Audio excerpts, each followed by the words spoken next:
Today's question is: what is the atomic theory and how did it begin? The atom is considered the smallest particle of matter. Many scientists have tried to study and investigate its existence. From the 18th century until today, our view of the atom has changed because of new ideas and advancements in technology. The atomic model is a representation of what an atom could look like. Based on observations and scientific evidence that describe how atoms behave. Because it is still a theory, it may still be subject to changes. Today, we have a very good idea of what matter is made of, how the particles are held together, and how they interact with one another. Scientists have discovered the subatomic particles that make each element unique. Likewise, these structures determine the properties and chemical behaviors of a substance, which allow us to predict how a substance interacts with others. The story of the atom begins with the ancient Greeks.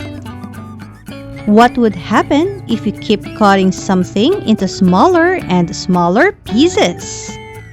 How long could you keep doing this until you can no longer cut? This is one of the questions that gave birth to the idea of an atom.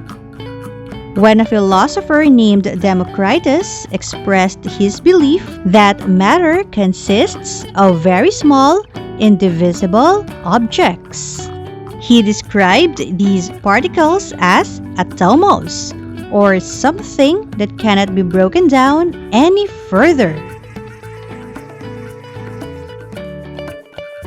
Democritus' ideas about the atom. Number 1. All things are composed of atomos, which may be too small to be seen by the naked or unaided eye, and cannot be broken down into smaller parts. Number 2.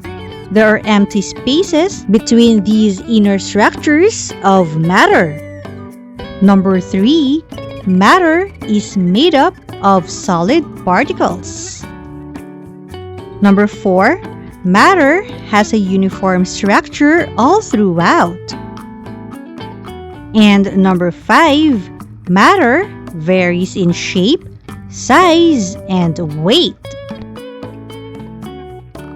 Unfortunately, his ideas were not widely accepted, as they were opposed by another philosopher, Aristotle, who believed that matter was made up of 4 natural elements: earth, water, fire, and air.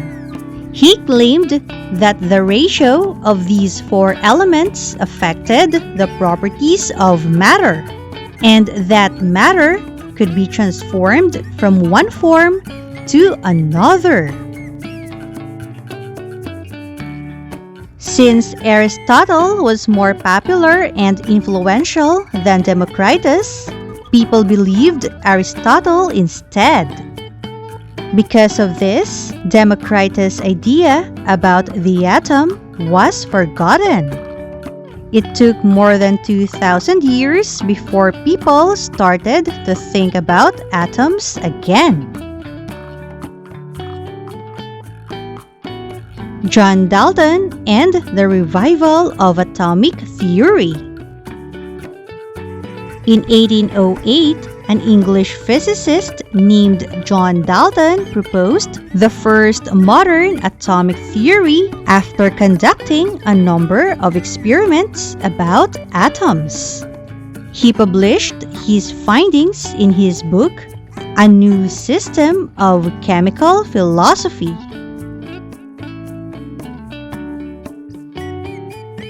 Dalton viewed atoms as solid spheres, and he believed that atoms had the following 4 characteristics. Number 1, atoms are tiny, invisible particles. Dalton believed that atoms are the smallest parts of matter. You can't see them with your eyes, and you can't break them into smaller pieces. Number 2, the atoms of an element are all the same. All atoms of the same element are alike. They have the same size, mass, and properties. Number 3, the atoms of different elements vary from one another. Atoms from different elements are not the same. For example, an oxygen atom is different from a hydrogen atom. They don't have the same mass or size. And number 4, atoms may form compounds when combined together. Atoms can join with other atoms to make new substances, called compounds. For example, hydrogen and oxygen atoms combine to make water. The development of atomic models. As scientists continue to explore atoms, new discoveries led to improved models. J.J. Thomson discovered the electron and proposed the plum pudding model, where electrons were scattered inside a positively charged sphere. Later, Ernest Rutherford conducted his gold foil experiment and revealed that atoms have a small, dense nucleus. Niels Bohr built on this by suggesting that electrons orbit the nucleus in specific paths. Each model brought scientists closer to understanding the atom's true structure. As tools and technology continue to advance, scientists may uncover even more details. The study of the atom shows how science evolves, always open to new evidence, discovery, and progress.